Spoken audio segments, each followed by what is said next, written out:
Hello everyone, welcome to random thoughts. பிரியமானவர்களே, இன்றைக்கும் கூட நம்ம எதை பத்தி பார்க்க போகிறோம் என்று சொன்னால், நம்ம எந்த காரியத்துல ரொம்ப நேரம் நம்ம டைம் ஸ்பெண்ட் பண்றோமோ அந்த காரியத்தை போலாகவே நாம் மாறிவிடுவோம். We became just like what we spend most of our time on. பிரியமானவர்களே, இப்போ நம்மளுடைய மைண்ட் அண்ட் அவர் சோல் எல்லாம் எதை போன்றதுன்னா ஒரு ஸ்பாஞ்ச் மாதிரி.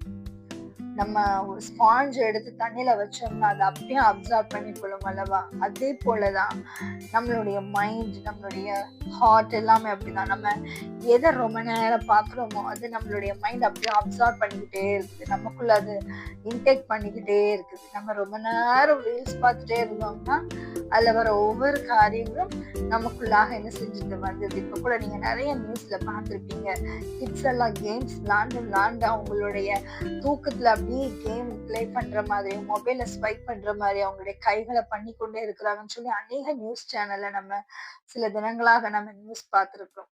பிரியமானவர்களை, இதே மாதிரிதான் நம்ம ஒருவேளை சீரியலுக்கு நம்ம அடிக்ட் ஆனோம்னா நம்ம அதை பார்த்து கொண்டே இருப்பதனால நம்மளுடைய அன்றாட வாழ்க்கையிலையும் நம்ம அதை என்ன செஞ்சுக்கிறோம், அதை இன்டேக் பண்ணி நம்ம அதை ரெஃப்ளெக்ட் பண்றோம். அதே மாதிரி ஒவ்வொரு காரியத்தையும் நம்ம எடுத்துக்கொள்ளலாம். எந்த இதுல நம்ம ரொம்ப நேரம் நம்ம ஸ்பெண்ட் பண்றோமோ, சில பேருக்கு சில சீரியல் அடிக்டா இருக்கும், சில பேருக்கு சில கதைகள் வாசித்து கொண்டே இருப்பாங்க, அதுக்கு அடிக்டா இருப்பாங்க, சில பேர் மொபைல்ல கேம்ஸ் விளையாண்டுட்டே இருப்பாங்க, அதுக்கு அடிக்டா இருப்பாங்க. பிரியமானவர்களே, இன்றைக்கு நாம் வேதத்துக்கு அடிக்டாக இருப்பதற்காக நான் உங்களை அழைக்கிறேன். வேதத்தை வாசித்து கொண்டே இருக்கிறவங்களுக்கு அதை விட்டு வெளியில வர விருப்பமே இருக்காது. எப்போ டைம் கிடைக்கும், நான் பைபிள் எடுத்து வாசிப்பேன், எப்பொழுது கர்த்தர் என்னிடத்துல பேசுவார், இன்றைக்கான வார்த்தை என்ன, என்னோடு கர்த்தர் இன்று என்ன பேசுகிறார் என்று சொல்லி வேதத்தை என்ன செய்வாங்க, வாசிச்சுட்டே இருப்பாங்க. நான் பெருமைக்கு என்று சொல்லவில்லை, கர்த்தருடைய கிருபையை நான் எல்லாருக்கும் முன்பதாக உயர்த்துவதற்காக சொல்லுகிறேன்.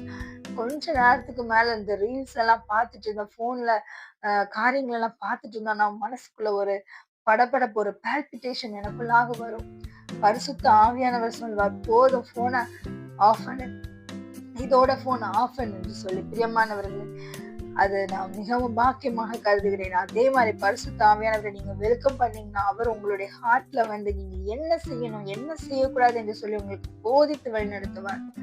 நம்ம ரொம்ப நேரம் உலக பிரகாரமான காரியங்களை பார்த்து கொண்டே இருந்தோம் என்று சொன்னால் நாமும் உலகத்தில் உள்ள மனிதர்களைப் போலாகவே, உலக பிரகாரமான காரியங்களைப் போலாகவே மாறிவிடுவோம். நம்ம ரொம்ப நேரம் ஆவிக்குரிய காரியங்களை ஸ்பெண்ட் பண்ணோம் என்று சொன்னால் ஆவிக்குரிய மனிதர்களாக நாம் மாறிவிடுவோம். கர்த்தரோடு இணைந்திருப்போம் என்று சொன்னால் நாம் அதிக